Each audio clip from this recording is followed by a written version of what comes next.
الحمد للہ وکفا وسلام علی عباده الذین اصطفى اما بعد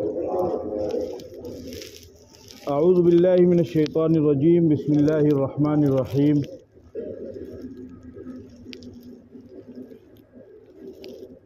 هو الذی بعث فی الامیین رسولا منهم یتلو علیہم آیاته ویعلمهم الکتاب والحکمة ویزکیہم وقال النبی صلی اللہ علیہ وسلم اطعم الجائع وعود المریض وفک العانی۔ ایک مرتبہ سبھی حضرات عقیدت کے ساتھ عبادت کی نیت سے درود ابراہیمی پڑھیں۔ اللہم صلی علی محمد وعلی آل محمد کما صلیت علی ابراہیم وعلی آل ابراہیم انکا حمید مجید۔ اللہم بارک علی محمد وعلی آل محمد کما بارکت علی ابراہیم وعلی آل ابراہیم انکا حمید مجید۔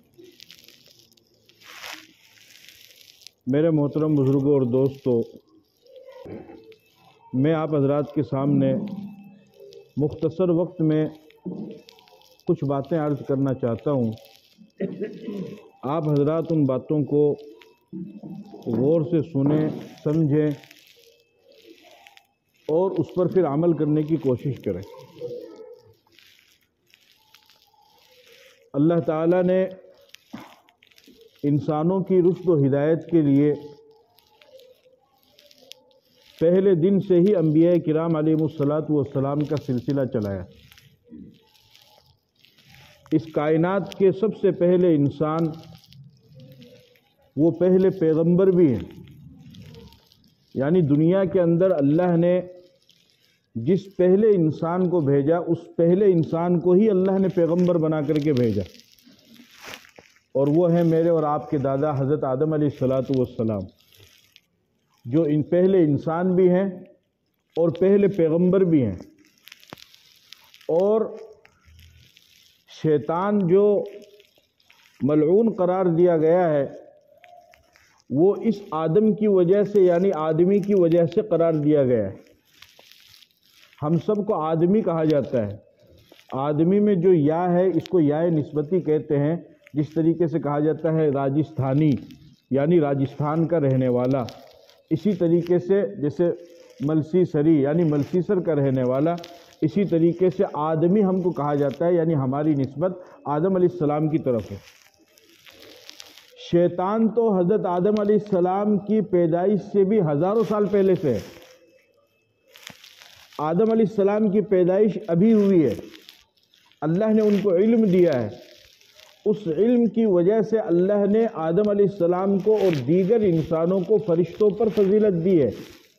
اور جب شیطان نے یہ دیکھا کہ میں تو اتنے لمبے زمانے سے اور عرصے سے عبادت کر رہا ہوں، لیکن اس کے باوجود بھی فضیلت جو ہے آدمی کو، انسان کو، کل کا پیدا ہونے والا بچہ، اس کو فضیلت دے دی گئی ہے، تو اس کی وجہ سے اس نے سجدہ کیا نہیں۔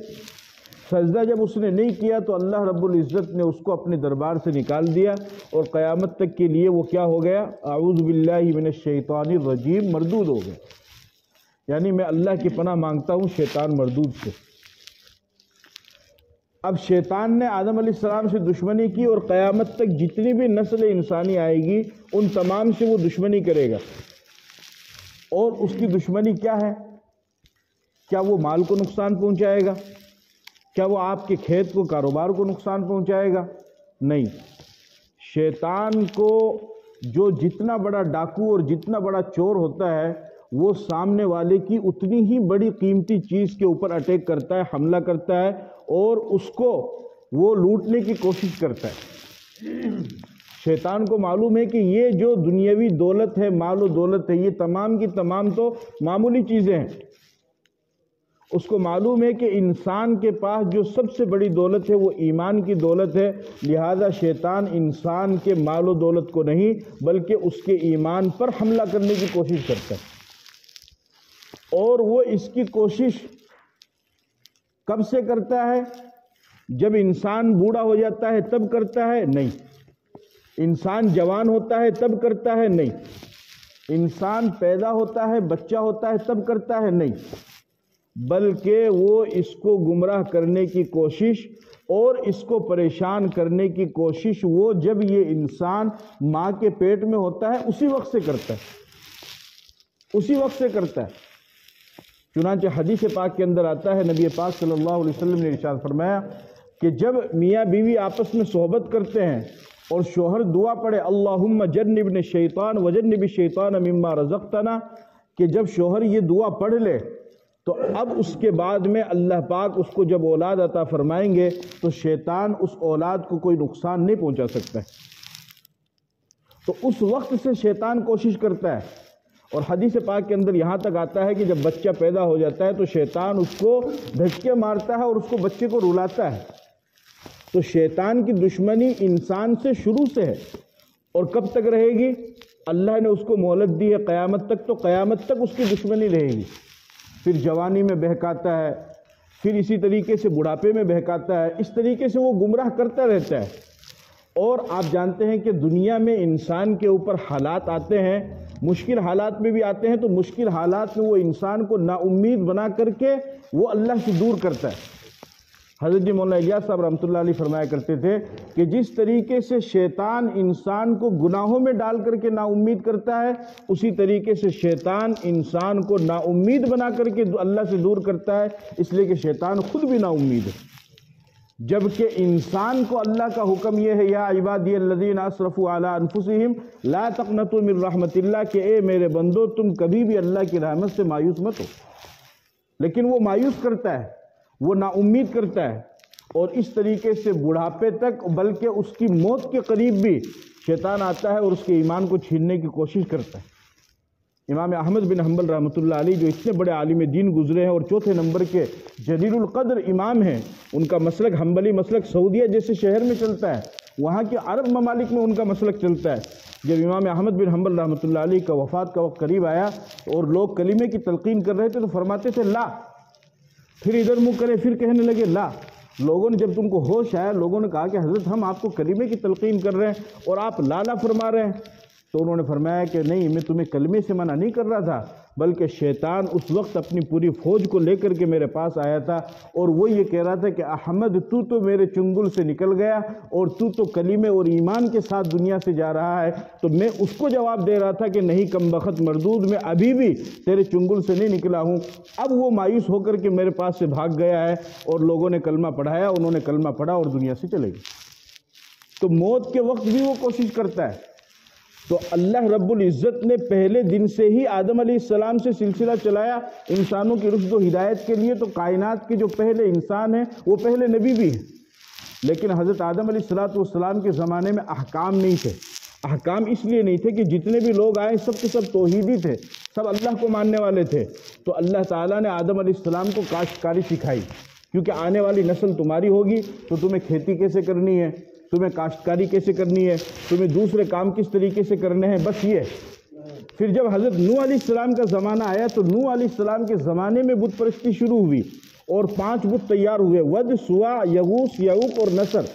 یہ 5 بت تیار ہوئے، تو اب نوح علیہ السلام کی ذمہ داری اللہ نے یہ دی کہ نوح علیہ السلام سے فرمایا کہ اب تم جاؤ اور ان کو یا قوم اعبدوا اللہ ما لکم من الہ غیرہ، اللہ کی عبادت کی دعوت دو اور توحید کی دعوت دو، اس وجہ سے کہ اب یہ لوگ توحید سے ہٹ کر کے کفر اور شرک کی طرف جا رہے ہیں۔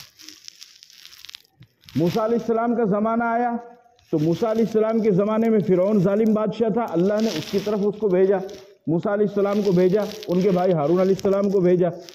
پھر آخر میں نبی پاک صلی اللہ علیہ وسلم دنیا کے اندر تشریف لائے۔ آپ صلی اللہ علیہ وسلم کی جو ذات تھی، اللہ تعالیٰ نے آپ کی ذات کو جامع صفات کے ساتھ بنایا تھا۔ جامع صفات کا مطلب یہ ہوتا ہے کہ اللہ تعالیٰ نے آپ کی ذات میں ایسی خاصیت رکھی تھی کہ آپ علیہ السلام ایک وقت میں سارے کام کر لیا کرتے تھے۔ غور سے سننا کہ ہمارے نبی پاک صلی اللہ علیہ وسلم کی ایک خاصیت تھی کہ آپ علیہ السلام ایک وقت میں سارے کام کر لیا کرتے تھے، کوئی مشکل نہیں تھا۔ آپ ایک وقت میں امامت بھی کرتے تھے، آپ ایک ہی وقت میں تعلیم بھی دیتے تھے، آپ ایک ہی وقت میں تبلیغ بھی کرتے تھے، آپ ایک ہی وقت میں لشکر بھی تیار کرتے تھے، آپ ایک ہی وقت میں اگر کوئی دوسرا کسی کی مدد کرنی ہو تو مدد بھی کیا کرتے تھے۔ یعنی آپ علیہ السلام کو اللہ تعالیٰ نے ایسی صفات عطا فرمائی تھی کہ آپ علیہ الصلوۃ والسلام ایک ہی وقت میں سارے کام کر لیا کرتے تھے. لیکن آپ علیہ الصلوۃ والسلام تو ہمیشہ دنیا میں رہیں گے نہیں اور رہے بھی نہیں، اس لیے کہ ہمیشہ رہنے والی ذات تو صرف اللہ کی ہے. آپ علیہ السلام بھی ایک انسان ہے، اگرچہ آپ نبی ہیں لیکن انسان ہے. تو 63 سال کی عمر گزار کر کے آپ علیہ الصلوۃ والسلام دنیا سے تشریف لے گئے. اب نبی پاک صلی اللہ علیہ وسلم کے اندر جو صفات تھی، جو خاصیت تھی، بے شمار خاصیت تھی. صدق آپ کا اعلیٰ معیار پر تھا، آپ سے زیادہ سچا کوئی نہیں. یہاں تک کہ 40 سال تک آپ کفار مکہ کے درمیان میں رہے، اور جب پہلی وحی آپ کے اوپر آئی اور آپ نے ان کو کلمے کی دعوت دی تو آپ نے ان سے پوچھا کہ تم نے مجھے کیسا پایا؟ تو کفار مکہ نے یک زبان ہو کر کے کہا ما جربناک لیل مرہ ما وجدناک الا صدقہ، کہ اے محمد ہم نے 40 سال تیرا تجربہ کیا، تجھے صرف اور صرف سچائی پایا. صدق اور بہادری آپ علیہ السلام کے اندر اتنی زیادہ تھی کہ اللہ تعالیٰ نے آپ علیہ الصلوۃ والسلام کو، یوں آتا ہے کہ 100 مردوں کے برابر طاقت عطا فرمائی، اور ایسا روب وَنُصِرْتُ بِالرُّعْبِ مَسِيرَةَ شَهْرٍ، حدیث میں آتا ہے کہ ہمارے نبی کو اللہ نے ایسا روب عطا فرمایا کہ 1 مہینے کی مسافت سے ہی دشمن آپ سے ڈرا کرتا تھا. یعنی آپ علیہ السلام اگر یہاں پر موجود ہے اس مسجد کے اندر اور 1 مہینے کی مسافت دشمن وہاں پر کھڑا ہوا ہے تو وہیں سے وہ کانپا کرتا تھا اور راستہ بدل لیتا تھا. ایسا روب اللہ نے ہمارے نبی کو عطا فرمایا. آپ بتائیے. اسی طریقے سے حیا آپ علیہ الصلوۃ والسلام کو اللہ نے ایسی عطا فرمائی کہ آپ بہت زیادہ شرمیلے رہا کرتے تھے. یعنی نظروں کو اٹھا کر کے لگاتار کسی کی طرف آپ دیکھتے نہیں تھے، اتنے زیادہ آپ یعنی حیادار تھے. اسی طریقے سے عدل اور انصاف اتنا زبردست اللہ تعالیٰ نے آپ کو عطا فرمایا، اور علم بہترین قسم کا اللہ تعالیٰ نے آپ کو عطا فرمایا. ایسا زبردست عدل اور انصاف عطا فرمایا کہ ایک عورت نے چوری کی. چوری کرنے کے بعد حضرت اسامہ چونکہ آپ کے قریب تھے تو لوگوں نے کہا کہ ان کو آگے کر دو، اور اس کے لیے سفارش کروائی لوگوں نے. چونکہ چور کے اسلام میں حکم ہے وَالسَّارِقُ فَاقْطَعُوا أَيْدِيَهُمَا، اس کے ہاتھوں کو کاٹا جائے گا. تو لوگوں نے سفارش کی کہ یا رسول اللہ اس کو تھوڑا معاف کر دیا جائے، یہ بڑی عورت ہے، اس سے غلطی ہو گئی، اس نے چوری کر لی ہے. جب آپ علیہ الصلوۃ والسلام سے یہ بات کہی گئی تو آپ سخت غصہ ہو گئے اور آپ کا چہرہ غصے سے لال پیلا ہو گیا. آپ ممبر پر تشریف لائے، آپ نے خطبہ دیا اور فرمایا کہ کچھ لوگ مجھے کہہ رہے ہیں کہ میں اس عورت کو سزا نہ دوں، اس نے چوری کی ہے. پھر آپ نے فرمایا تم اس کی بات کر رہے ہو. لو ان فاطمہ بنت محمد لقطعت یدها سرقت لقطعت یدها، فرمایا کہ اگر میری خود کی بیٹی فاطمہ جو میرے جگر کا ٹکڑا ہے وہ چوری کرتی تو میں اس کے بھی ہاتھ کاٹ دیتا. اور فرمایا کہ تم سے پہلے امتیں اسی وجہ سے ہلاک ہوئی ہیں کہ ان کے مالدار بڑے لوگ جب غلطی کرتے تھے تو قانون ان پر کوئی کارروائی نہیں کرتا تھا، اور جب کمزور لوگ غلطی کرتے تھے تو قانون ان کے اوپر کارروائی کرتا تھا. اسی لیے اللہ نے ان قوموں کو ہلاک کر دیا. تو ایسا عدل انصاف. اب یہ صفات آپ کے اندر تھی، لیکن جب آپ علیہ الصلوۃ والسلام دنیا سے آپ تشریف لے گئے تو اب صدق جو آپ کی صفت تھی سچائی کی، وہ صدق کی صفت آئی ابو بکر صدیق میں اور آپ کا نام پڑا صدیق. اور آپ کی بہادری کی جو صفت تھی وہ صفت آئی عمر فاروق میں، اور آپ کی حیا کی جو صفت تھی وہ صفت آئی عثمان غنی میں. آپ کے عدل اور انصاف اور علم کی جو صفت تھی وہ صفت آئی حضرت علی میں. تو اس طریقے سے صفات جو آپ کی تھی اللہ تعالیٰ نے آپ کے دنیا سے جانے کے بعد ان صفات کو صحابہ میں تقسیم فرما دیا. آپ حضرات ماشاءاللہ سب تبلیغ سے جڑے ہوئے، آپ کتابوں کا مطالعہ کرتے ہیں، منتخب احادیث کی تعلیم کرتے ہیں. تو منتخب احادیث میں جو سب سے زیادہ ایک نام آپ کو سننے کو ملتا ہے وہ حضرت ابو ہریرہ رضی اللہ تعالیٰ عنہ. ملتا ہی نہیں ملتا. لیکن آپ یہ بتاؤ منتخب احادیث ہو یا فضائل اعمال ہو یا حیات الصحابہ ہو یا کسی بھی عالم کا بیان ہو، حضرت ابو ہریرہ کے بارے میں آپ نے کہیں پر یہ سنا کہ وہ میدان میں تلوار لے کر کھڑے تھے؟ کیوں؟ ان کا وہ میدان نہیں تھا، ان کا وہ میدان نہیں تھا، ان کا وہ کام نہیں تھا. اور دوسری طرف آپ دیکھیے حضرت خالد بن ولید رضی اللہ تعالی عنہ ہے، زبردست بہادر آدمی، یعنی ان کے اندر اللہ نے صلاحیت کو رکھا تھا. حضرت مولانا الیاس صاحب رحمۃ اللہ علیہ فرمایا کرتے تھے کہ ہماری تبلیغ کا مقصد، ہماری تبلیغ تو خوبیوں کا لین دین ہے. ہمارا کام ہے ساتھیوں کی خوبیوں کو دیکھنا، لوگوں کی صلاحیت کو دیکھنا اور اس صلاحیت کو پھر کسی طریقے سے استعمال میں لگانا. ہمارا یہ کام ہے. حضرت جی خود فرمایا کرتے تھے. حضرت خالد بن ولید رضی اللہ تعالی عنہ بہادر آدمی، زبردست آدمی. غزوہ موتا میں 6 تلواریں ان کے ہاتھ سے ٹوٹی ہیں. کتنی تلواریں؟ اور تلوار کوئی لکڑی کی نہیں ہوتی ہے، لوہے کی مضبوط 6 تلواریں ان کے ہاتھوں سے ٹوٹی ہے غزوہ موتا میں، اور شہادت ان کو نہیں ملی، بستر پر ہی ان کا، لیکن پورے جسم پر اتنا سا بھی نشان ایسا نہیں تھا جہاں پر تلوار کے اور تین کے نشان نہ لگے ہوئے ہوں، اتنا جسم بھی خالی نہیں تھا، لیکن بستر پر ان کو موت آئی۔ 6 تلوار ان کے ہاتھ سے ٹوٹی ہے، 6 تلوار، اور وہ بھی سخت دشمن تھے، اللہ کے نبی کے سخت دشمن تھے۔ حضرت خالد بن ولید رضی اللہ تعالیٰ عنہ کے اسلام لانے کا بھی بڑا عجیب واقعہ ہے۔ خالد بن ولید رضی اللہ تعالیٰ عنہ بہادر آدمی تھے، قریش آدمی تھے، اور ہر وقت اس موقع میں رہتے تھے کہ جب موقع ملے ہم حضور پر اور صحابہ پر حملہ کر دیں۔ ایک مرتبہ موقع نہیں ملا تو حضرت خالد بن ولید نے کہا کہ دیکھو یہ نماز نہیں چھوڑیں گے، تو ایسا کرو نماز میں ہم ان پہ حملہ کریں گے۔ تو عصر کی نماز کا وقت تھا، تو صحابہ نے نماز پڑھی، حضور نے بھی نماز پڑھی، اور پھر اس کے بعد میں لیکن وہ اس پر بھی موقع وہ مطلب حملہ نہیں کر سکے۔ تو اس وقت انہوں نے ایک بات کہی، ان الرجل ممنوع، کہ یہ تو ایسا آدمی ہے کہ اس کی شاید اوپر سے حفاظت کی جاتی ہے، کیونکہ وہ ہوشیار بھی تھے، صرف بہادر نہیں تھے، ہوشیار بھی تھے۔ 6 ہجری میں اللہ کے نبی صلی اللہ علیہ وسلم آئے عمرہ کرنے کے لیے، صلح حدیبیہ کا موقع آیا، عمرہ نہیں کرنے دیا گیا، اور یہ طے پایا کہ اگلے سال آپ آئیں گے، لیکن صرف 3 دن کا ویزا ہے، مکے میں آپ صرف 3 دن کے لیے آ سکتے ہیں، عمرہ کر کے آپ چلے جائیں، 3 دن سے زیادہ ہم آپ کو نہیں رکنے دیں گے۔ چنانچہ معاہدہ ہو گیا، صلح حدیبیہ کے موقع پر معاہدہ ہونے کے بعد آپ واپس مدینہ چلے گئے۔ اگلے سال سن 7 ہجری میں آپ آئے، اور 8 ہجری میں مکہ فتح ہو گیا تھا۔ 7 ہجری میں آپ جب تشریف لائے تو 3 دن کی اجازت تھی، تو خالد بن ولید دشمنی میں مکہ سے نکل گئے، اور یوں کہا کہ یہاں پر محمد آئیں گے، میں تو یہاں پر رہنا ہی نہیں چاہتا ہوں، میں جا رہا ہوں یہاں سے، چلے گئے۔ جب آپ مکہ پہنچے، آپ نے عمرہ کیا، تو ان کے بھائی تھے، مخلص بھی تھے اور مومن بھی تھے، ان کا نام تھا ولید ابن ولید رضی اللہ تعالیٰ عنہ۔ تو آپ علیہ الصلوۃ والسلام نے ان کے بھائی سے پوچھا کہ خالد کہاں ہے؟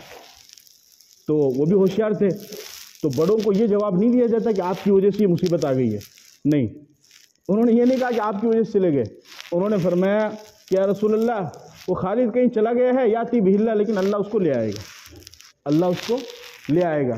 چنانچہ آپ علیہ الصلوۃ والسلام نے پھر ایک بات فرمایا کہ خالد تو بڑا ہوشیار اور سمجھدار آدمی ہے، اور اس کو اللہ نے بہترین صلاحیت دی ہے، اگر وہ اپنی صلاحیت کو اور اپنی طاقت کو ہمارے دین کے کام میں لگائے تو ہم تو خالد کی قدر کریں گے، ہم اس کو اپنے کام میں آگے رکھیں گے۔ یہ بات جب آپ نے ارشاد فرمائی تو ان کے بھائی نے وہ خط لکھا اور جہاں پر وہ تھے ان کو پہنچا دیا۔ جب انہوں نے اس خط کو پڑھا تو پھر وہ عجیب کیفیت طاری ہو گئی، بولے حضور تو میرے بارے میں یہ کہہ رہے ہیں اور میں ان سے دشمنی کر رہا ہوں۔ چنانچہ پھر انہوں نے اپنا ارادہ بدل لیا، اور جو 2-3 صحابہ تھے ان سے مشورہ کیا کہ بھئی میں تو مدینہ جاؤں گا۔ چنانچہ مدینہ تشریف لائے، اور اس وقت انہوں نے ایک خواب دیکھا کہ بنجر زمین ہے، بنجر زمین سے وہ سبز زمین کی طرف آ رہے ہیں، اور انہوں نے کہا کہ میں اس خواب کی تعبیر ابو بکر صدیق رضی اللہ تعالیٰ عنہ سے پوچھوں گا، وہ خواب کی تعبیر بتاتے تھے۔ چنانچہ مدینہ تشریف لائے، مدینہ تشریف لانے کے بعد انہوں نے اسلام قبول کیا، آپ کے ہاتھ پر بیعت کی، ان کے ساتھ 1-2 صحابہ اور بھی تھے، مصعب بن عمر وغیرہ، تو ان کو بھی لائے اور انہوں نے بھی ایمان قبول کیا۔ چنانچہ حضرت خالد بن ولید رضی اللہ تعالیٰ عنہ نے جب اسلام قبول کیا تو انہوں نے پھر وہ میدان میں کام کرنے والے آدمی تھے، میدانی آدمی تھے، اور غزوہ موتا میں 6 تلواریں ان کے ہاتھ سے شہید ہوئی ہے، اور ہزاروں لوگوں کا انہوں نے صفایا کر دیا، ہزاروں لوگوں کا۔ ایک موقع پر عیسائی بادشاہ کے سامنے مقابلے کے لیے گئے، یہاں پر صرف 60 آدمی ہیں، وہاں پر 60,000 آدمی ہیں، تو عیسائی بادشاہ کہنے لگا ارے خالد کچھ ہوش میں ہو یا ایسے ہی آگے؟ فرمایا کہ تم نے صرف تلواریں دیکھی، ابھی یہ بازو نہیں دیکھے ہیں، اور یہ بھی فرمایا کہ تو اپنی بزدلی کو ہے نا حکمت کے پردے کے پیچھے مت چھپا، جب میدان سجے گا اور جب محمد کو اور کلمہ پڑھنے والوں کی تلواریں جگمگائے گی، چمکیں گی، اور جب ان کے بازو اٹھیں گے اس وقت تمہیں پتہ چلے گا۔ اور تاریخ نے دیکھا کہ صرف نہتے 60 صحابہ نے 60,000 کی کایا پلٹ دی، کیونکہ ایمان کی طاقت تھی ان کے پاس۔ یہ تھے خالد بن ولید۔ تو خالد بن ولید رضی اللہ تعالیٰ عنہ میدانی آدمی ہے، روایت ان کے پاس میں ہوگی لیکن بہت کم۔ تو اسی طریقے سے صحابہ کرام جو اللہ نے اپنے نبی کو جو مختلف صفات عطا فرمائی تھی، تو وہ صفات اب ایک انسان میں جمع نہیں ہو سکتی ہے، یہاں تک کہ ابو بکر صدیق میں بھی نہیں ہو سکتی ہے۔ تو پھر صحابہ میں اللہ نے ان صفات کو ڈال دیا ہے کہ اب چونکہ نبی رہے نہیں تو صحابہ میرے نبی کے پیغام کو لے کر کے آگے بڑھیں گے، تو جو صحابی کا جو ظرف تھا، جس صحابی کا جیسا ظرف تھا، اللہ نے وہی صفت اس صحابی کو دے کر کے دنیا کے اندر پھیلا دیا، اور صحابی اسی صفت کو لے کر کے دنیا کے اندر پھیل بھی گئے۔ کسی نے علم پھیلایا، کسی نے عدل پھیلایا، کسی نے انصاف پھیلایا، کسی نے حکومت پھیلائی، کسی نے کچھ کیا، کسی نے کچھ کیا، جو صفت تھی تو اللہ تعالیٰ نے ان کے اندر ڈال دی۔ اب صحابہ بھی دنیا سے چلے گئے، تابعین کا زمانہ آ گیا، تابعین بھی دنیا سے چلے گئے، تب تابعین کا زمانہ آ گیا، وہ بھی دنیا سے چلے گئے، اکابرین کا زمانہ آ گیا، اکابرین دنیا کے اندر آئے۔ تو اب آپ یہ دیکھیے کہ حضور کے زمانے سے اب تک 1444 ہجری چل رہی ہے، اور قیامت تک بھی ایسا ہی ہوگا۔ حضور کے زمانے سے لے کر کے اب تک ایک آدمی نے ایک ہی میدان میں کام کیا ہے، دوسرے 2-3 میدان میں وہ ایک ساتھ کام نہیں کر سکتا ہے، اس لیے کہ صفت اللہ نے رکھی ہے، نہیں رکھی اس کے اندر۔ وہ تعاون تو کر سکتا ہے لیکن مستقل طور پر وہ اس میں کام نہیں کر سکتا ہے۔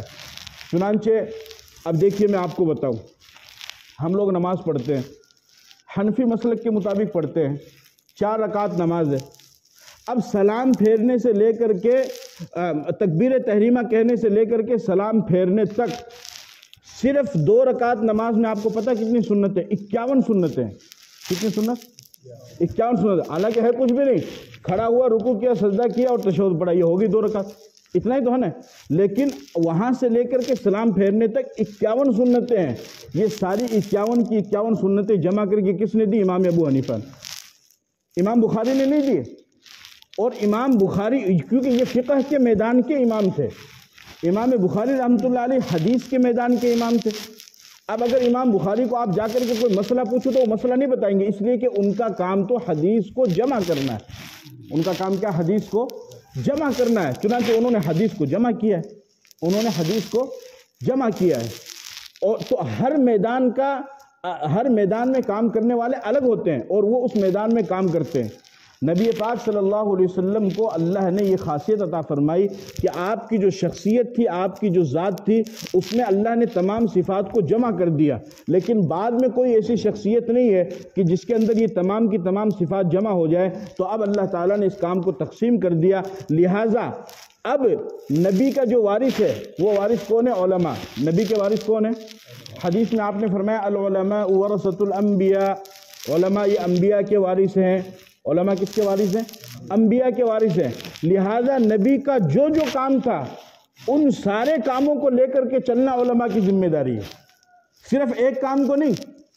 آپ سمجھ رہے میری بات؟ نبی کا جو جو کام تھا، نبی امامت کرتے تھے، نبی قیادت کرتے تھے، نبی حکومت کرتے تھے، نبی تعلیم دیتے تھے، نبی تبلیغ کرتے تھے، نبی قیدیوں کو چھڑاتے تھے، نبی بھوکوں کو کھانا کھلاتے تھے، نبی بے لباسوں کو لباس پہناتے تھے، نبی جو ہے بغیر پانی والوں کو، پیاسوں کو پانی پلاتے تھے، نبی ضرورت مندوں کی ضرورت کو پورا کیا کرتے تھے، نبی کے اندر صدق تھی، نبی علم کو پھیلایا کرتے تھے، نبی ذکر کیا کرتے تھے۔ جتنے بھی کام نبی کیا کرتے تھے ان سارے کاموں کو کرنا اب علماء کی ذمہ داری ہے، اس لیے کہ عالم وارث نبی کا ہے۔ اچھا، جب کوئی کسی کا وارث بنتا ہے تو صرف اس کی ایک چیز کا وارث بنتا ہے، ساری چیزوں کے وارث بنتا ہے؟ ایک باپ ہے، اس کی ملکیت میں 10 دکانیں ہیں، 10 پلاٹ ہے اور 10 لاکھ روپے بینک بیلنس ہے۔ اس کا ایک بیٹا ہے، اس باپ کا انتقال ہو گیا۔ اب یہ بتاؤ اس کا بیٹا جو وارث بنے گا تو صرف 10 زمینوں کا بنے گا یا دکان اور بیلنس کا بھی بنے گا؟ اس کا باپ جو کچھ چھوڑ کر کے گیا ہے ان تمام چیزوں کا وہ بیٹا وارث بنے گا۔ اسی طریقے سے نبی نے جتنی بھی چیزیں چھوڑی ہے ان تمام چیزوں کا وارث یہ عالم ہے۔ تو ہر میدان میں عالم کو کام کرنا پڑے گا۔ اگر عالم کسی ایک چیز کو بھی چھوڑ دے تو گویا کہ وہ نبی کے راستے سے ہٹا ہوا۔ اب چونکہ ایک عالم ہر کام کو نہیں کر سکتا ہے تو پھر اللہ تعالیٰ نے مختلف طبقات بنائے اور علماء اپنے طور پر اس کام میں لگے ہوئے۔ اس کے لیے آپ 3 چیزیں سمجھیے، 3 لفظ آپ سمجھیے: تعلیم، تبلیغ اور تنظیم۔ کیا کیا ہے؟ نمبر 1 تعلیم، نمبر 2 اور نمبر 3 تنظیم۔ تعلیم، مدرسوں میں پڑھنا پڑھانا۔ خیرکم من تعلم القرآن وعلمہ، تم میں سب سے بہترین انسان وہ ہے جو قرآن کو پڑھے اور دوسروں کو پڑھائے۔ بہترین امت کا بہترین انسان کون ہے بولو؟ قرآن کو پڑھنے اور پڑھانے والا۔ یہ میں نہیں کہہ رہا ہوں، پیغمبر نے حدیث میں فرمایا بہترین امت کا بہترین انسان کون ہے؟ قرآن کو پڑھنے اور پڑھانے والا۔ اور اس کو روایت کرنے والے کون ہیں؟ حضرت عثمان رضی اللہ تعالیٰ عنہ، جن کو اللہ کے نبی نے اپنی 2 بیٹیاں دی ہے نکاح میں۔ حضرت عثمان رضی اللہ تعالیٰ عنہ نے جب اس روایت کو بیان کیا تو ان کی خدمت میں ایک تابعی بیٹھے ہوئے تھے، ان کا نام تھا سلمی۔ سلمی نے جب اس روایت کو سنا تو اسی وقت ارادہ کر لیا اور اسی وقت سے قرآن کے سیکھنے سکھانے میں اور قرآن کی خدمت میں لگ گئے اور 70 سال تک قرآن کی خدمت میں لگے رہے۔ کیوں؟ اس لیے کہ پیغمبر نے فرمایا کہ تم میں سب سے بہترین انسان وہ ہے جو قرآن کو سیکھے اور دوسروں کو سکھائے۔ تعلیم یہ پیغمبر کا کام تھا۔ تو اب جہاں کہیں پر بھی تعلیم دی جا رہی ہے، دینی تعلیم دی جا رہی ہے، قرآن کی تعلیم دی جا رہی ہے، حدیث کی اور فقہ کی تعلیم دی جا رہی ہے، آخرت کی تعلیم دی جا رہی ہے، چاہے وہ مدرسے کی شکل میں ہو یا مکتب کی شکل میں ہو یا مسجد میں امام صاحب پڑھاتے ہو یا کہیں پر بھی کوئی بھی دینی درسگاہ ہو، تو وہ تعلیم دینے والا اور وہ تعلیم لینے والے دونوں کے دونوں وہ نبی کا کام کر رہے ہیں۔ اس لیے کہ پیغمبر کا کام کیا تھا؟ تعلیم کا بھی کام تھا۔ کیا کام تھا؟ تعلیم کا بھی کام۔ دوسرا میں نے آپ کو بتایا تبلیغ، یعنی لوگوں کو جا کر کے اللہ اور اس کے رسول کی باتیں بتلانا، ان کو توحید کی دعوت دینا، سنت کی دعوت دینا، اور جو ایمان والے ہیں وہ گمراہ ہو گئے ہیں، غلط رستے پر چل پڑے ہیں، ان کو ہدایت کے رستے پر لانے کی کوشش کرنا، یہ بھی پیغمبر کا کام ہے۔ آپ علیہ الصلوۃ والسلام نے فرمایا بعثت داعیا، اللہ نے مجھے داعی بنا کر کے مبعوث کیا۔ فرمایا بعثت مبلغا، اللہ نے مجھے مبلغ بنا کر کے مبعوث کیا۔ وَلَيْسَ إِلَيَّ مِنَ الْهِدَایَةِ شَيْءٌ، باقی ہدایت تو اللہ کے ہاتھ میں۔ میں تو لوگوں کو بتا سکتا ہوں، جنت کے بارے میں فضائل بتا سکتا ہوں، مسائل بتا سکتا ہوں، لیکن ہدایت تو اللہ ہی دے گا، ہدایت میں نہیں دے سکتا ہوں۔ تو تبلیغ، اب جو بندہ بھی تبلیغ کے کام میں لگا ہوا ہے، لوگوں کو صحیح رستے پر لا رہا ہے، صراط مستقیم پر لا رہا ہے، ہدایت کے رستے پر لا رہا ہے، صحیح رستے پر لا رہا ہے، فرما برداری کے رستے پر لا رہا ہے، احکام کے رستے پر لا رہا ہے، تو وہ بھی نبی کا کام کر رہا ہے، چاہے وہ عالم ہو یا وہ غیر عالم ہو، چاہے وہ عالم ہو یا غیر عالم ہو۔ اور پھر یہ دنیا ہے، اس دنیا کے اندر انسان کے اوپر حالات بھی آتے ہیں اور ہر طرح کے حالات آتے ہیں۔ کبھی کبھی انسان کو جیل کی صحبتوں میں بھی جانا پڑتا ہے، لیکن آپ یہ مت سمجھنا کہ جیل میں جانے والا ہر انسان مجرم ہوتا ہے، نہیں، جیل میں جانے والا ہر انسان مجرم نہیں ہوتا، بلکہ جیل میں تو یوسف علیہ السلام کو بھی لایا گیا تھا، لیکن وہ مجرم تو زلیخا تھی نا، ان کیدکن عظیم، تمہارا مکر بڑا ہے، یوسف کی تو کوئی غلطی نہیں ہے۔ سمجھ گئے بات کو؟ تو اب خدا نہ خواستہ یہ تعلیم کے اندر جو علماء لگے ہوئے، جو لوگ لگے ہوئے ہیں، تبلیغ کے اندر جو لوگ لگے ہوئے ہیں، اگر خدا نخواستہ ان کے اوپر کبھی کوئی ناگفتہ بھی حالات آ جائے تو ان حالات میں ان کا مقابلہ کون کرے گا؟ اور خدا نخواستہ اگر ناجائز طور پر کوئی ظالم ظلم کر کے ان کو جیل کی سلاخوں کے پیچھے ٹھوک دے تو پھر ان کا کیس کون لڑے گا اور ان کو جیل سے رہائی کون دلوائے گا اور کورٹ میں ان کا مقدمہ کون لڑے گا؟ اس کے لیے ضرورت پڑتی ہے تنظیم کی۔ کس کی ضرورت پڑتی ہے؟ وہ تنظیم کیا کرے گی؟ وہ تنظیم سب سے پہلے تو کورٹ میں مقدمہ لڑنے کے لیے وکیل کو تیار کرے گی، اور پھر اس وکیل کی جو فیس ہوگی اس فیس کا وہ انتظام کرے گی، اس فیس کا کیا کرے گی؟ انتظام کرے گی، اور اس طریقے سے ناجائز طور پر تعلیم کرنے والے اور تبلیغ کرنے والوں پر جھوٹا الزام لگا کر کے ان کو جو ڈال دیا گیا ہے، ان کو پھنسا دیا گیا ہے اور ناجائز طریقے سے ان کو جیل میں ڈال دیا گیا ہے، تو یہ تنظیم جو ہے ان کو چھڑائے گی۔ اس کا نام ہے تنظیم، اور یہ بھی نبی کا کام ہے۔ یہ کس کا کام ہے؟ نبی کا کام ہے۔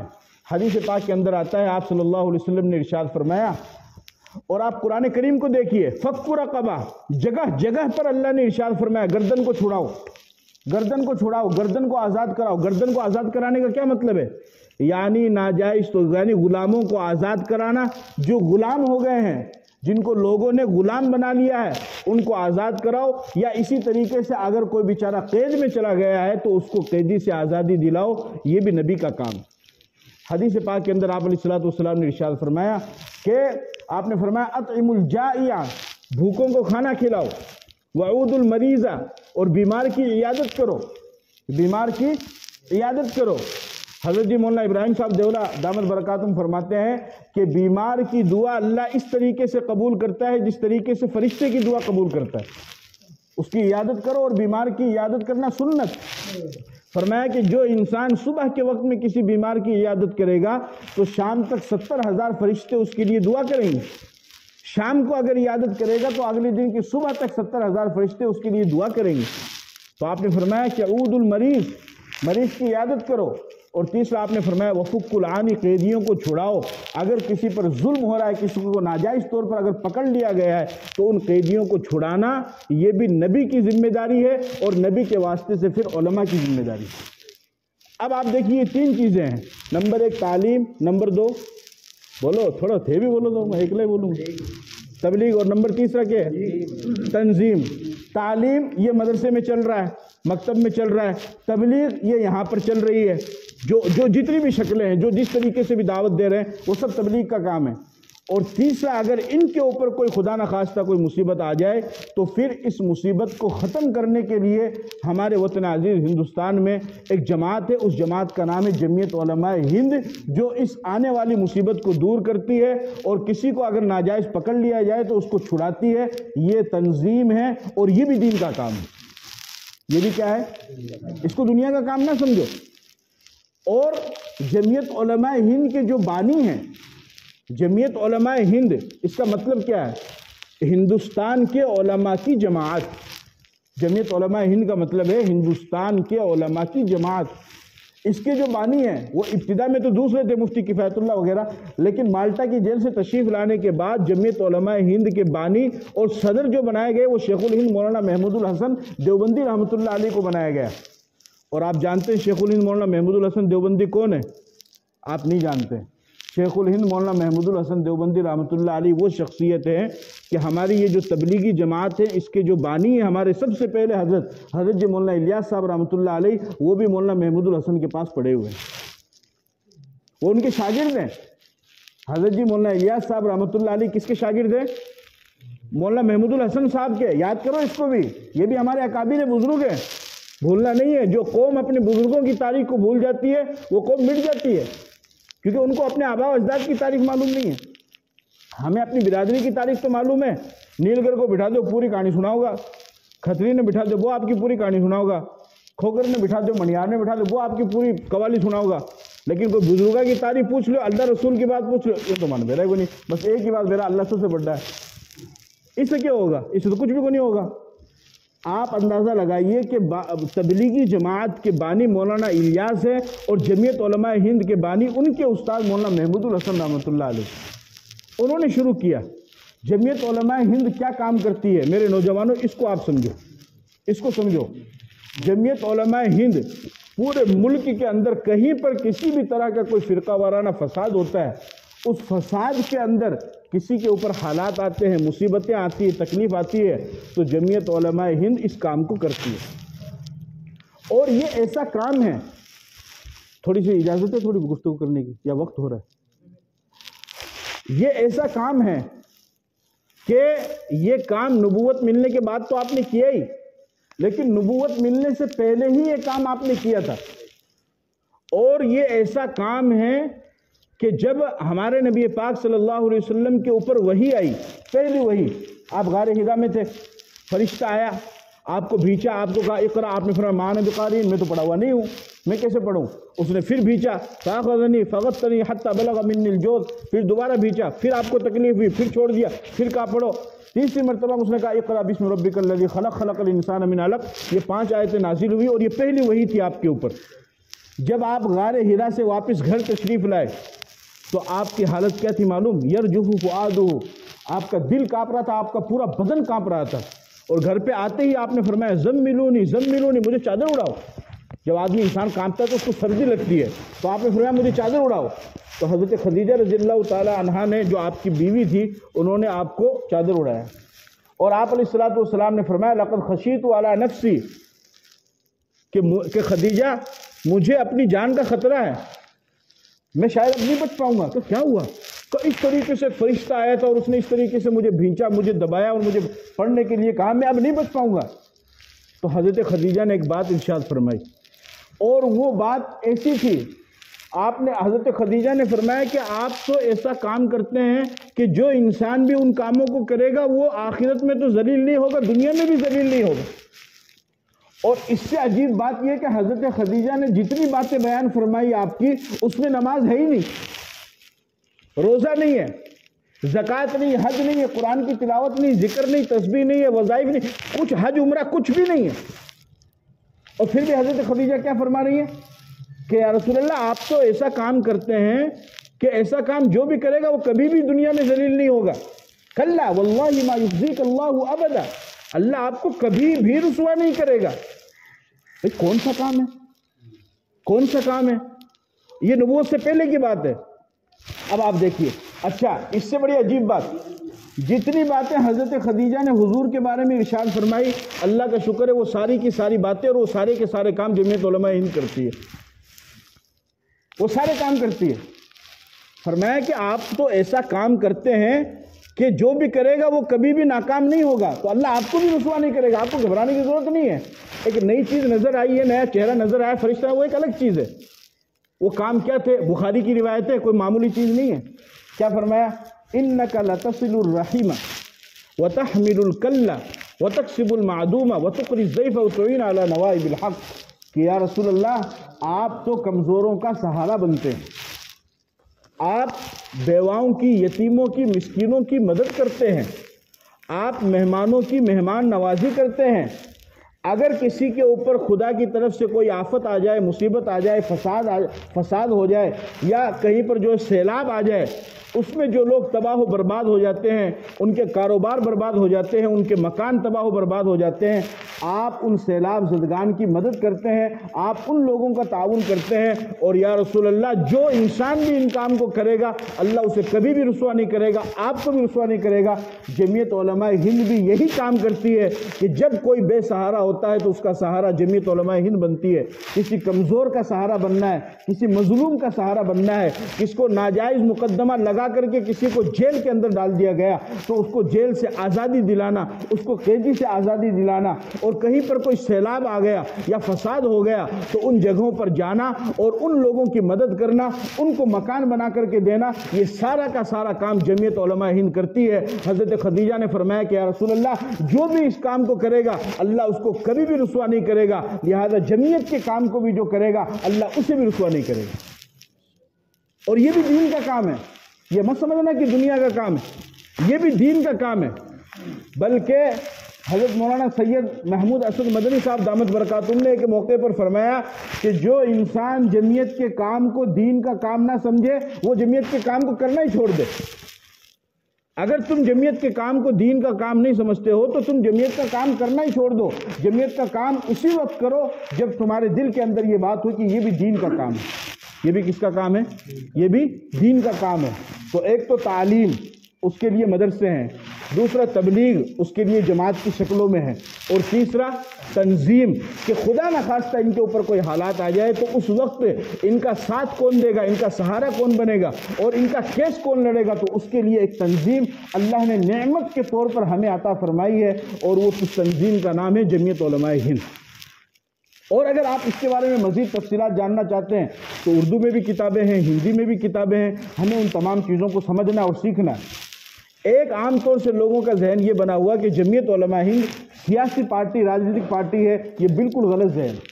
جمعیت علماء ہند کا سیاست سے کوئی لینا دینا نہیں ہے، جمعیت علماء ہند کا راجنیتک سے کوئی لینا دینا نہیں ہے، کسی درجے میں بھی لینا دینا نہیں ہے۔ جمعیت کا تو یہ کام ہے کہ حکومت چاہے جو بھی کرے، ہم اپنے مطالبات کو حکومت کے سامنے رکھیں گے اور حکومت سے اپنے مطالبات کو منوائیں گے، یہ جمعیت کا کام ہے۔ چنانچہ جمعیت اس کام کو کر رہی ہے اور ماشاءاللہ بڑی مقدار میں کر رہی ہے۔ ہزاروں کی تعداد میں جہاں پر سیلاب آتے ہیں، چاہے وہ کسی بھی علاقے میں ہو، وہاں پر جو ہے جمعیت ان کو مکان بنا کر کے دیتی ہے۔ اسی طریقے سے بہت سارے مسلم نوجوانوں کو گرفتار کر لیا جاتا ہے تو جمعیت ان کا کیس لڑتی ہے اور اس کے اوپر ہزاروں لاکھوں روپے لگتے ہیں، لیکن جمعیت لگاتی ہے، اس لیے کہ جمعیت کا یہ ماننا ہے کہ ایک انسان کی جان بچانا اور اس کو اس کے گھر والوں تک، اس کے بچوں تک پہنچا دینا، اس کے سامنے لاکھ روپے کی بھی کوئی قیمت نہیں ہے، اس کے لیے وہ کام کرتی ہے۔ ابھی پچھلے دنوں لاک ڈاؤن میں آپ کو معلوم ہے کورونا کی صورتحال پیش آئی، اور تبلیغی جماعت کا جو مرکز ہے وہ دلی کے اندر ہے۔ اب کورونا کے پھیلنے کا سارا ذمہ دار وہ تبلیغی جماعت کو بنا دیا گیا، معلوم ہے آپ کو، اور مرکز میں تالا لگا دیا گیا۔ اور وہ ایسی صورتحال تھی کہ کسی کو باہر نکلنے کی بھی اجازت نہیں تھی اور کوئی منہ نہیں کھول سکتا تھا، اس وجہ سے کہ اس وقت منہ کھولنا صرف حکومت کے خلاف بات نہیں کرنا تھا، بلکہ اس وقت منہ کھولنے کا مطلب یہ ہے کہ پوری دنیا کے اندر جو بیماری اور جو مصیبت آئی ہوئی ہے آپ اس کے خلاف کھڑے ہیں، تو ہمت کون کرے گا کھڑے ہونے کی؟ لیکن اس وقت میں بھی، اس قسم پرسی کے عالم میں بھی، جب تبلیغی جماعت والوں کے اوپر مصیبت آئی، تکلیف آئی اور مرکز کو بند کرایا گیا اور حضرت جی مولانا سعد صاحب دامت برکاتہم کی ان کو گرفتار کرنے کی مانگ کی گئی، اس وقت بھی جمعیت کھڑی ہوئی، جمعیت کے اکابرین کھڑے ہوئے اور جمعیت نے کھڑے ہو کر کے یہ کہا کہ کورونا وائرس کے پھیلنے کا ذمہ دار تبلیغی جماعت ہرگز نہیں ہے، بلکہ وہ تو صرف امن کی جماعت ہے، لوگوں کو صحیح راستے کے اوپر لاتی ہے اور لوگوں کو صحیح ایمان کی اور اسلام کی دعوت دیتی ہے، نماز کی دعوت دیتی ہے، شرابی کو شراب چھوڑنے کے لیے کہتی ہے، بدکاروں کو برائی چھوڑنے کے لیے کہتی ہے، یہ امن کی جماعت ہے، یہ اس طریقے سے نہیں کر سکتی ہے۔ اور اس وقت ڈٹ کر کے، کھل کر کے، سینہ سپر ہو کر کے سب سے زیادہ طاقتور اور پرزور طریقے سے تبلیغی جماعت کی اگر کسی نے حمایت کی اور سپورٹ کی تو وہ صرف اور صرف جمعیت علماء ہند، جس کی وجہ سے سارا معاملہ ٹھنڈا ہوا اور بہت سے لوگوں کو گرفتار بھی کیا گیا، ان کا کیس لڑا گیا۔ ہمارے جو راجستھان کے امیر تبلیغی جماعت ہے حضرت مولانا چراغ الدین صاحب، جانتے ہیں آپ حضرت مولانا چراغ الدین صاحب، ان کو 40 دن کوارنٹائن کیا گیا دہلی میں۔ اور تو جتنی بھی مطلب ان کے اوپر جو حالات ہیں، ملیشیا کی جماعتیں، انڈونیشیا کی جماعتیں، ان کے اوپر جو حالات آئے تو ان تمام حالات کا مقابلہ وہ کون کرتی ہے؟ جمعیت کرتی ہے۔ ابھی مدارس کے اوپر حالات آئے تو ان کا مقابلہ بھی جمعیت کر رہی ہے۔ تو جب ایک تنظیم، وہ ہمارے بڑوں کی تنظیم ہے، وہ ہمارے بزرگوں کی تنظیم ہے اور وہ کوئی الگ نہیں ہے، جس طریقے سے پیغمبر کو اللہ نے حکم دیا کہ قیدیوں کو چھڑاؤ، قیدیوں کو چھڑانا، مصیبت زدوں کی مدد کرنا یہ پیغمبر کا کام ہے، اسی طریقے سے جمعیت اس کام کو کر رہی ہے، تو لہٰذا یہ بھی دین کا کام ہے اور یہ بھی سنت کا کام ہے۔ اس وجہ سے میرے عزیزوں، میرے بزرگوں، میرے نوجوانوں، ہم تو یہی پیغام لے کر کے آپ حضرات کے سامنے آئے ہیں کہ آپ حضرات اس چیز کو بھی پڑھیں، اس کو بھی سمجھیں۔ اور میں آپ سے یہ تو نہیں کہتا کہ آپ 24 گھنٹہ اس میں لگے رہیں، نہیں، آپ جس کام، میں نے آپ کو جیسا بتایا کہ ایک انسان ایک وقت میں ایک ہی کام میں لگ سکتا ہے، 2 کام ایک ساتھ نہیں کر سکتا، ہاں وہ تعاون کر سکتا ہے، تعاون کر سکتا ہے۔ تو پھر میں آپ سے بھی یہ کہوں گا کہ ماشاءاللہ آپ تبلیغ کے کام سے جڑے ہیں، آپ جماعت کے کام سے جڑے، آپ اس میں لگے رہیے، بلکہ اگر کچھ کمی خامی ہے تو اس کو ختم کیجئے اور مضبوطی سے لگیے، زیادہ سے زیادہ وقت دیجئے، جو آپ کا 40 دن یا چلہ یا 4 مہینے کا چلتا ہے اس میں بھی آپ اضافہ کیے، زیادہ سے زیادہ لوگوں کو جوڑیے۔ لیکن اگر کبھی ایسے حالات آ جائیں، آپ کے شہر میں ایسا کوئی موقع آ جائے کہ ملک سر میں اب جو ہے جمعیت کی طرف سے یہ آواز لگائی جا رہی ہے، تو ہمیں اپنے کام کو چھوڑنا نہیں ہے، اپنے کام میں تو لگے رہنا ہے۔ حضرت جی مولانا انعام الحسن صاحب رحمۃ اللہ علیہ فرمایا کرتے تھے کہ عمل میں لگے رہو، لگے رہو، عمل میں لگے رہو، جتنا عمل میں لگے رہو گے اتنا ہی زیادہ اخلاص بھی آئے گا اور اتنی زیادہ برکت بھی ہوگی۔ تو عمل کو چھوڑنا نہیں ہے، اور مستقل جو عمل کیا جائے وہ اللہ کو پسند بھی ہے، چاہے وہ تھوڑا ہی کیوں نہ ہو، سمجھ گئے؟ تو اپنے عمل میں لگے رہو۔ لیکن اگر کہیں ایسی کوئی نوبت آ جائے کہ جمعیت کی طرف سے ہمیں آواز لگائی جا رہی ہے اور جمعیت ایک پیغام اور ایک میسج لے کر آپ کے پاس میں آ رہی ہے اور جمعیت کسی چیز کی دعوت دے رہی ہے، تو ہمارا یہ فرض ہے کہ ہم تعلیم اور تبلیغ کے ساتھ ساتھ تنظیم کی بھی مدد کریں۔ اللہ کے گھر میں بیٹھ کر اللہ کو گواہ بنا کر کے کہتا ہوں کہ جس طریقے سے تعلیم اور تبلیغ کرنے پر آپ کو ثواب ملے گا، تنظیم کے تعاون کرنے پر بھی آپ کو ثواب ملے گا، اس کام کو کرنے پر بھی آپ کو ثواب ملے گا، اس پر بھی آپ کو نیکی ملے گی۔ لہذا جب کبھی بھی ایسا موقع ہو، جو بزرگ حضرات ہیں وہ کھڑے ہوں، جو نوجوان ہیں وہ متحرک ہو، ہاں بولیے امام صاحب، بولیے مولانا صاحب، بولیے صدر صاحب، آپ کا کیا حکم ہے، بولیے امیر صاحب کیا حکم، ہمیں ابھی کیا کرنا ہے۔ اپنے کام کو کرنے کے ساتھ ساتھ جو بھی مسئلہ پیش آئے اور جو بھی خدمت جمعیت کی طرف سے دی جائے، ہم دل و جان سے اس کو کرنے کے لیے تیار ہوں، اور جس طریقے سے ہم تبلیغ کی تحریک کو چلاتے ہیں اس طریقے سے ہم جمعیت کی تحریک کو بھی چلائیں۔ چونکہ جمعیت ہمارا ساتھ دیتی ہے تو ہمارا فرض ہے کہ ہم بھی جمعیت کا کیا کریں، ساتھ دیں۔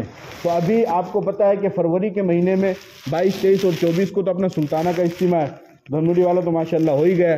جو جماعتیں نکلی ہیں اللہ تعالیٰ ان کو قبول فرمائے اور ان کی نصرت فرمائے, اور جتنے بھی اجتماعات ہونے والے ہیں اللہ تعالیٰ ان کو بھی بے حد قبول فرمائے اور اس کے اثرات اور اس کے فیوز کو دور تک اور دیر تک اللہ پہنچائے. اس سے پہلے 12 فروری کو جمعیت علماء ہند کا 34واں اجلاس عام ہے, وہ دہلی میں رام لیلا میدان میں رکھا گیا ہے. کتنی تاریخ کو؟ شروع تو 10 کو ہو جائے گا, لیکن 10 اور 11 کو میٹنگ ہوگی اور 12 کو وہ کیا ہوگا, وہ اجلاس عام ہوگا. اس کو آپ عام پروگرام کی طرح مت سمجھنا اور یہ بھی سمجھنا کہ وہ تو دنیاوی پروگرام ہے, نہیں, وہ بھی ہمارے ہی کاموں کے لیے وہ سارا کام کر رہے ہیں, ہمارے ہی فائدے اور آسانی کے لیے وہ سارا کام کر رہے ہیں. لہذا ہمیں اپنے طور پر اس میں شرکت بھی کرنی ہے اور اس کے لیے جو بھی ہم سے مطالبات کیے جائیں ہم انشاءاللہ ان مطالبات کو بھی پورا کریں گے. آپ لوگ اس کا ارادہ کرتے ہیں؟ انشاءاللہ دل و جان سے ارادہ کرتے ہیں. تعلیم پر بھی محنت کرنی ہے, بولو انشاءاللہ. تبلیغ پر بھی محنت کریں گے اور تنظیم پر بھی محنت کریں گے. اس تنظیم کا نام کیا ہے؟ جمعیت علماء ہند. کیا نام ہے؟ ہاں. اور جس طریقے سے تبلیغی اکابرین کی طرف سے, مرکز کی طرف سے جب ہمارے اوپر ہمارے لیے کوئی احکامات آتے ہیں ہم اس پر کھڑے ہو جاتے ہیں, انشاءاللہ جمعیت کی طرف سے بھی جب کبھی بھی کوئی احکام ہمارے پاس میں آئیں گے تو ہم اس کے اوپر بھی انشاءاللہ کھڑے ہو جائیں گے, کھڑے ہوں گے انشاءاللہ. اب مزید کیا کیا مطالبات ہے وہ صدر صاحب تشریف لائیں اور جو ہے وہ آپ کے سامنے رکھ دیں. ہمارے حضرت مولانا شہاب الدین صاحب ہیں, جمعیت علماء ضلع جھنجھنو کے صدر ہیں, تو ملسی سر بھی جھنجھنو میں آتا ہے. تو باتیں میں نے آپ کو بتا دی ہے, کسی درجے میں آپ سمجھ گئے ہوں گے, باقی اور آپ اپنے طور پہ مطالعہ کریں, بیانات سنیں علماء کے, تو انشاءاللہ آپ کو سمجھ میں آ جائے گی. اللہ عمل کی توفیق عطا فرمائے.